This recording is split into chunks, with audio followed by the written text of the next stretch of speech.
আমরা তরুণ প্রজন্ম, আমরা বিশ্বাস করি হয় সাদা না হয় কালো, সাদা এবং কালোর মাঝে কিছু নয়, যেটাকে আমাদের আগের প্রজন্ম রাজনীতি বলে জানে।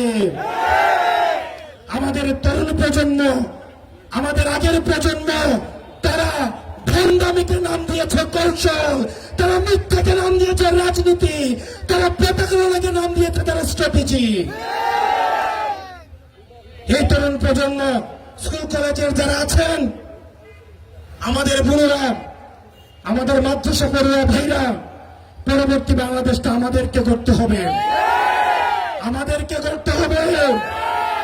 আমরা এমন কারো হাতে দেশটা তুলে দিতে পারবো না যারা জনগণ বিচ্ছিন্ন।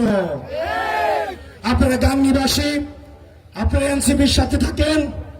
আপনাদের যদি মনে হয় এনসিপি কোনো ভুল করছে, এনসিপি বাংলাদেশের বিপক্ষে অবস্থান নিয়েছে, তাহলে আপনারা এনসিপি কে মাথা থেকে চুলে ফেলে দিতে দুইবার ভাববেন না।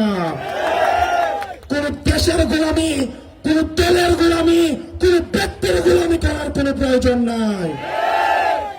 গাংনীবাসী, আপনারা অ্যাডভোকেট শাকিল ভাইকে হাতকে শক্তিশালী করেন, উনাকে সমর্থন দিয়ে এনসিপি কে শক্তিশালী করেন। আমরা এনসিপি সংস্কারে এবং সংসদে আমরা বাংলাদেশের ইতিবাচক পরিবর্তন করব।